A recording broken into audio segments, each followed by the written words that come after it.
Olá galera, meu nome é Bruno Valadão e eu fui convidado pelo Wagner para estar falando um pouquinho para vocês a respeito de palavras que curam família. E eu queria me apresentar bem rapidamente. Meu nome é Bruno Valadão, eu sou do Rio de Janeiro, atualmente moro nos Estados Unidos, em Chicago, e casei recentemente, casado apenas há 6 meses.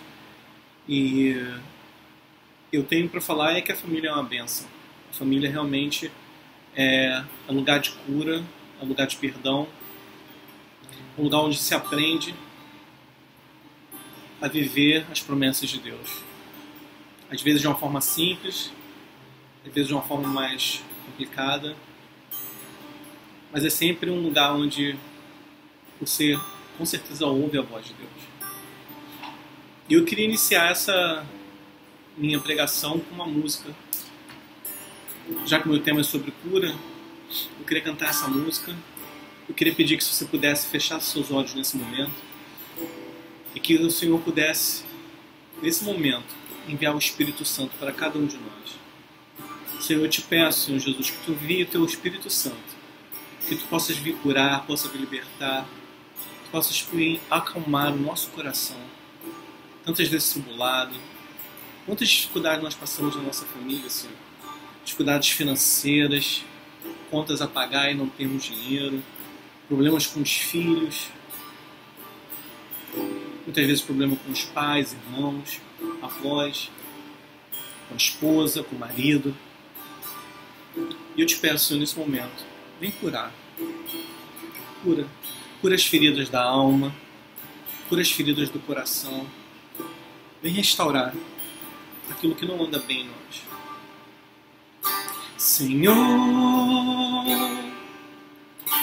estou neste momento aqui, por tuas chagas vou pedir, cura-me,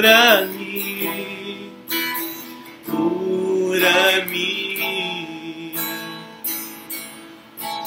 Lava o meu passado com teu sangue derramado, Senhor. Ainda dói dentro de mim os erros que eu cometi. Cura-me, cura-me. E lava o meu passado com teu sangue derramado. Vencer a voz que me aconselha, vencer o ar que eu respiro, pois tu és o pão que me sustenta. Tu és o Deus que me alimenta.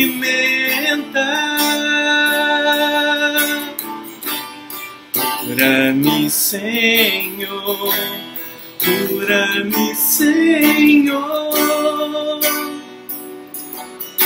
Enxuga as minhas lágrimas de dor. Cura-me, Senhor, cura-me, Senhor, e me devolve a vida com teu amor.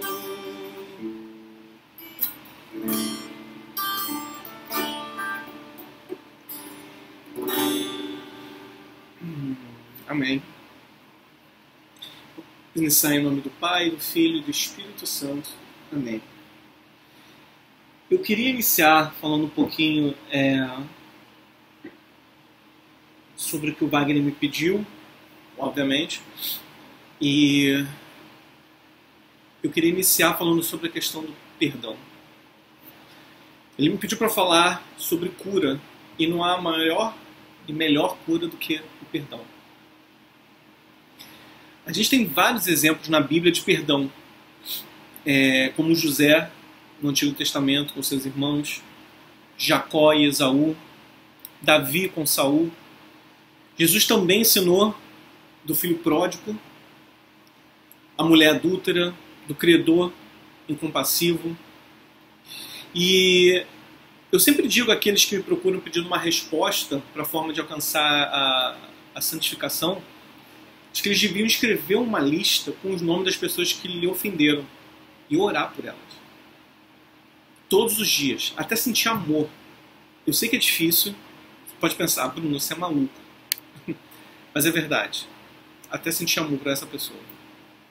Porque, mesmo que elas não mereçam, aí sim a gente alcança a santidade.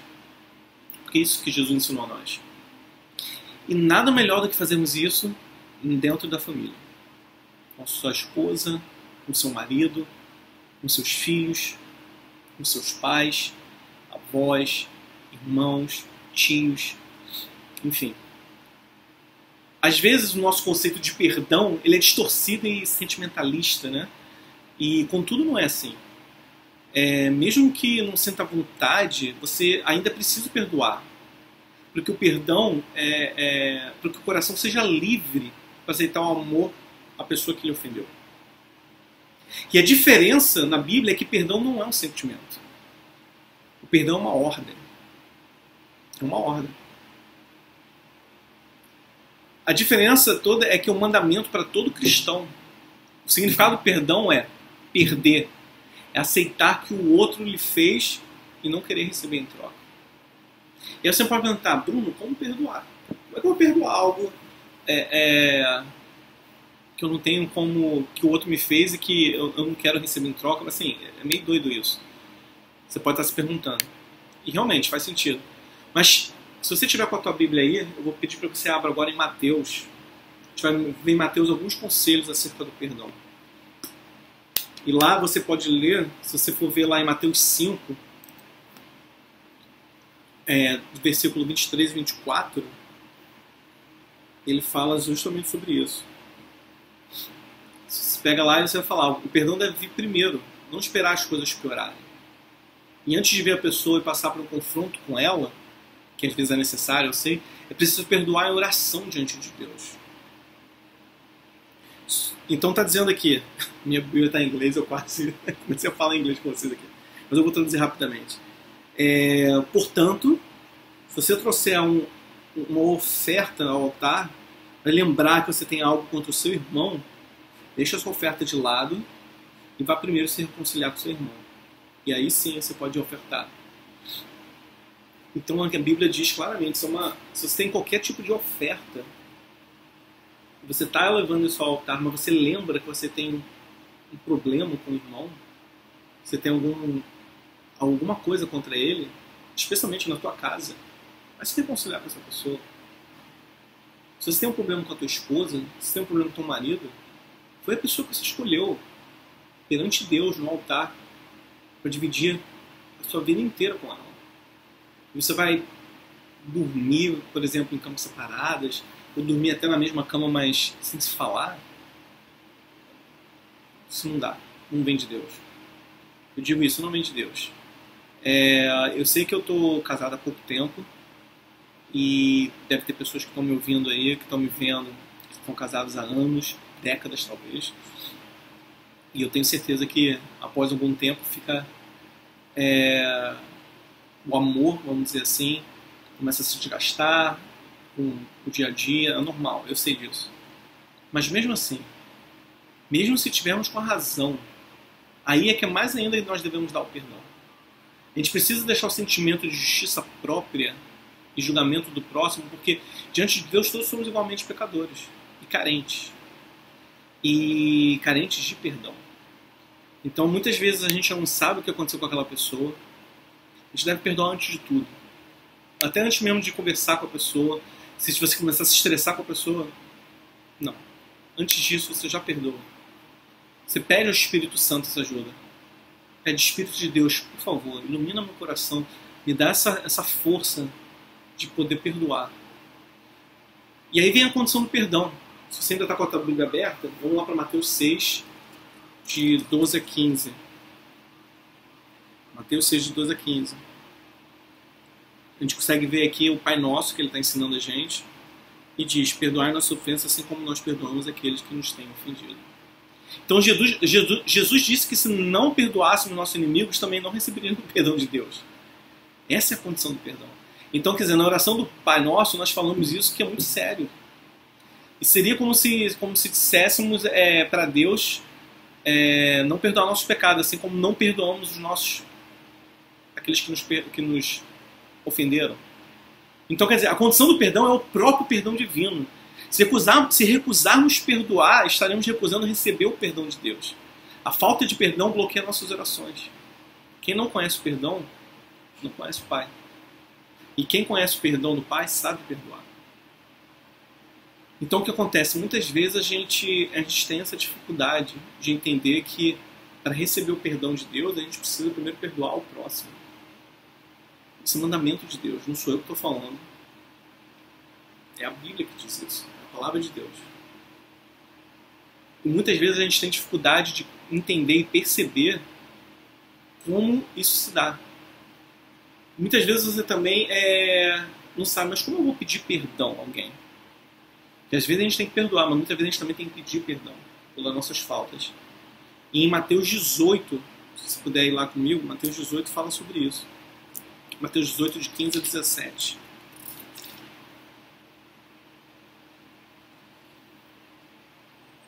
Está falando aqui, o que seria mais difícil? Pedir ou dar perdão? E aqui fala, se o seu irmão pecou contra você, vai e fala com ele sobre a falta que ele teve entre você e ele sozinho. Se ele te ouvir, ótimo, você ganhou seu irmão. Mas se ele não te ouvir, pega um ou dois contigo, você vai ter testemunhas e você volta a falar com ele. Se ele mais uma vez recusar te ouvir, você fala à igreja. Então o que acontece, gente? O texto diz que quem foi ofendido é que deve procurar o ofensor. E o que acontece é que o ferido muitas vezes procura o remédio com quem o feriu.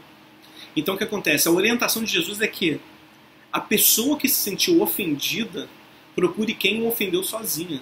E se não der certo, depois procure junto com alguém de testemunha. Então se não resolver, leva o caso à igreja. E mesmo assim, se não adiantar, a pessoa que não quis se arrepender deve ser considerada como um publicano e pecador. Que para Jesus pode ser traduzido como digno de amor e misericórdia, não como uma pessoa desprezível. Eu por muito tempo eu entendi errado essa palavra. Eu achava que quando você dizia que a pessoa era uma pessoa publicana e pecadora, seria uma pessoa... então que se dane, vou desprezar ela. Ela não aceitou um perdão. Não, pelo contrário. Quando você fala que ela é uma pessoa publicana e pecadora, é porque ela é mais ainda digna de amor e misericórdia. Então isso é importante, porque essa leitura cura muitas coisas dentro de casa. Quantas vezes a gente tem que engolir o nosso orgulho, engolir a nossa prepotência, para poder receber o perdão de Deus e pedir o perdão à pessoa que a gente ama. E aí você pode perguntar, quantas vezes você deve perdoar, Bruno? Mais uma vez, lá em Mateus 18, 21, fala sobre isso. Jesus faz aquela conta interessante usando a mística do povo, como o número 7 simbolizando a perfeição, multiplicando por 70. Todo mundo conhece essa passagem, né? Perdoar 70 vezes 7.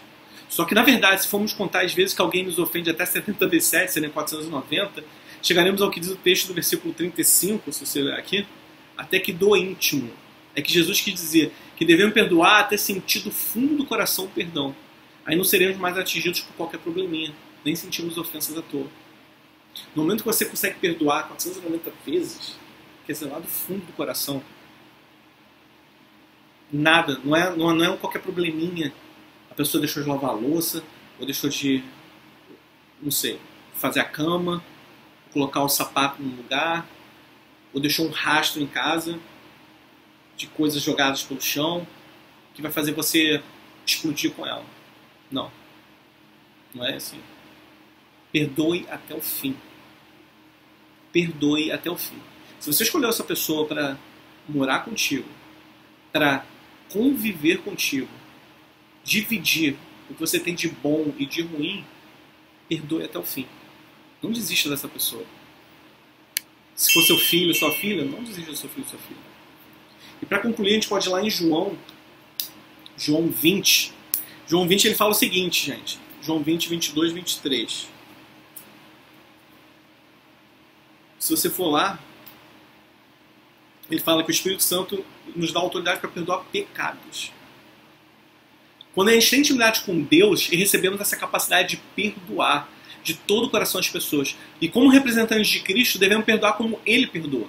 O perdão é uma chave que liberta as algemas do ódio, que acorrenta pessoas que não se amam. E quem perdoa é livre para amar. A gente deve perdoar por quê? Por que a gente deve perdoar? Primeiro, porque a gente também erra. E nós somos também carentes de perdão de Deus e de outras pessoas. Ninguém é perfeito.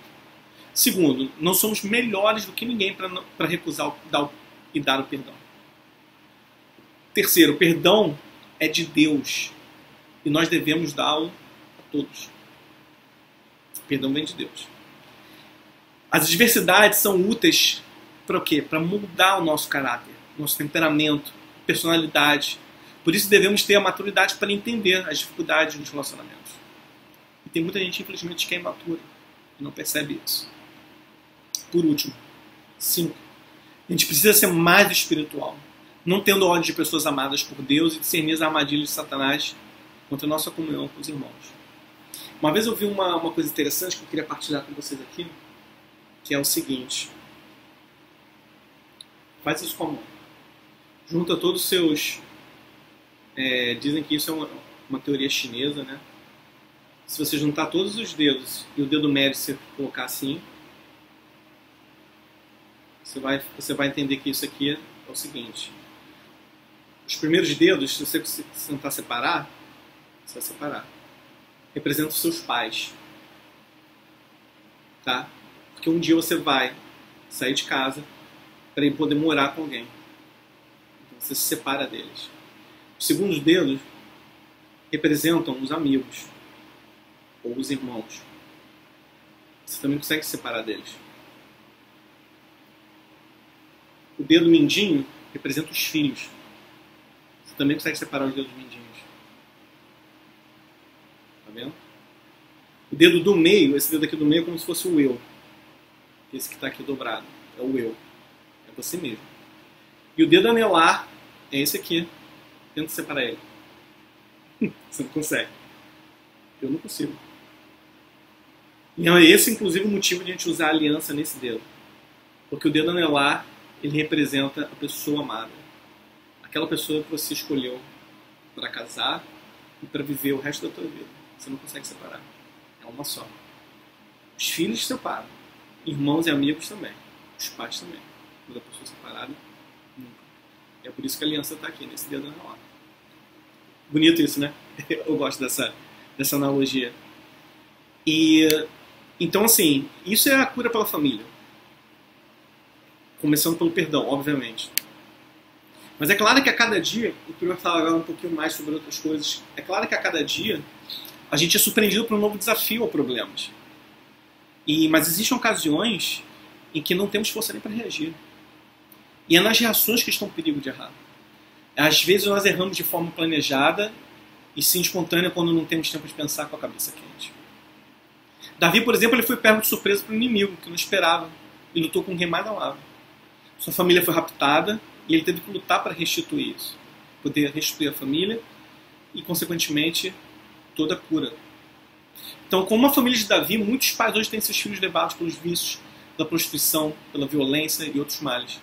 E o que acontece? As famílias elas estão sendo assaltadas a cada dia com perigos. E é preciso proteger a nossa casa, não somente contra os ladrões, mas também espiritualmente e emocionalmente. E aí você pode perguntar, Bruno, como é que eu vou curar? Como é que eu vou restituir minha família? Por exemplo, eu queria agora pegar a situação de Davi, que enfrentou para restituir a família dele, para curar. Ele, antes de mais nada, ele chorou na presença de Deus. Muitas vezes a gente tem vergonha de chorar. Isso está lá em 1 Samuel, tá? Eu não vou pegar agora para vocês, que eu não quero perder muito tempo, mas se você quiser depois acompanhar essa história, tem em 1 Samuel 30, de 1 a 10, e depois de 18 a 20. E ele começou, lá no versículo 4, chorando na presença de Deus. E dizia lá, em 1 Samuel, vou tentar ser rápido aqui. ergueram a voz e choraram, até não ter mais forças para chorar. E Davi sabia tirar tempo com Deus e trabalhar primeiro suas emoções para depois lutar contra os inimigos externos. Por isso ele era sempre vencedor. A palavra de Deus garante: bem-aventurados que choram, porque serão consolados. Está lá em Mateus 5. Os que com lágrimas semeiam, com júbilo ceifarão. Salmo 126. Então, se você tiver que ter uma reação, chore antes para desabafar. O choro lava a alma. Não é errado chorar, pois até Jesus chorou e não teve vergonha disso. Então, quando você estiver triste por alguém de sua família, chore na presença de Deus mesmo. Porque Ele promete, lá em Apocalipse, que enxugará dos olhos toda lágrima. E tem até uma música famosa que fala, né? Ao anoitecer pode vir o choro, mas a alegria vem pela manhã. São salmos. Então, quer dizer, as lágrimas, elas regarão sementes e os frutos vão ser brotados. E aí eu te pergunto, você tem chorado na presença de Deus em oração? Chorar na presença de Deus nunca é em vão. Nunca é em vão. Porque essas lágrimas, elas vão ser sementes da sua vitória. Amém? Tu acredita nisso?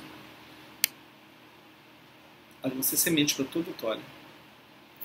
E aí, depois disso, compreenda as pessoas. O primeiro é, chore na presença de Deus. Segundo, compreenda as pessoas. Isso está lá no versículo 5. O povo falava em apedrejá-lo, porque todos estavam em amargura. Quer dizer, muitas vezes as pessoas nos tratam mal porque estão amarguradas e não sabem demonstrar carinho ou amor. E nós precisamos compreender isso. O povo de Deus no deserto, por exemplo, quando ficou sem água, com sede, pensou mal de Moisés e falavam contra ele porque estava desesperado. Passe a compreender melhor seus familiares, seu modo de agir e pensar para mudar não somente a vida do outro, mas a sua vida também. Quem sabe você também precisa mudar, né?